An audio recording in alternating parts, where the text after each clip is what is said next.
कॉलोनी की और औरंगी टाउन की तस्वीरें डाली, क्लिप्स डाले सोशल मीडिया पे, तो लोगों में से कुछ का कहना था कि आप खाली ऐसी ही जगहों की तस्वीर क्यों लेते हैं। अच्छा ठीक है, उनकी आज बाय चांस मुझे निस्बतन बेहतर इलाके में जाने का मौका मिला।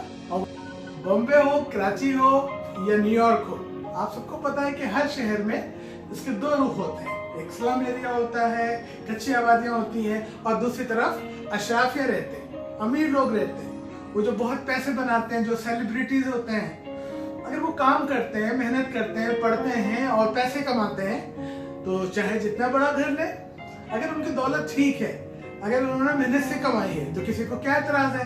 बिल्कुल उनका हक बनता है कि अच्छे इलाकों में रहे। तो ऐसे ही कुछ अच्छे इलाकों में आज जाने का मौका मिला।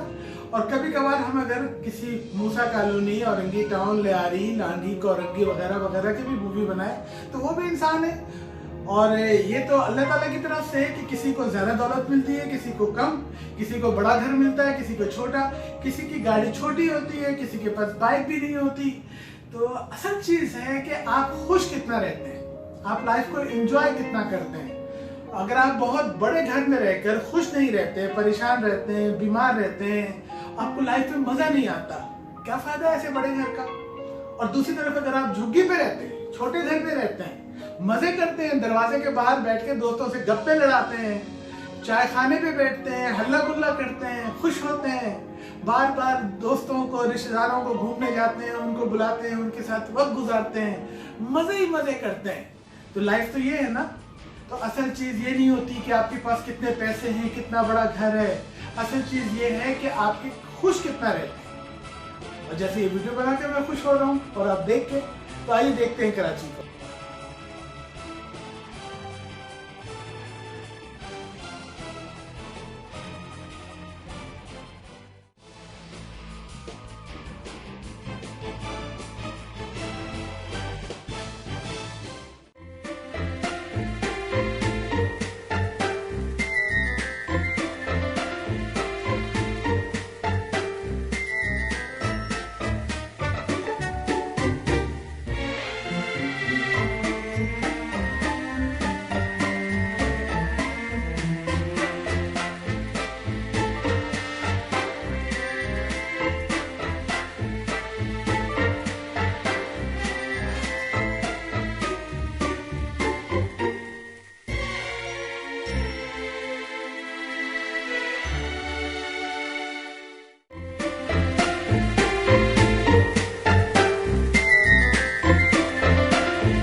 हैं।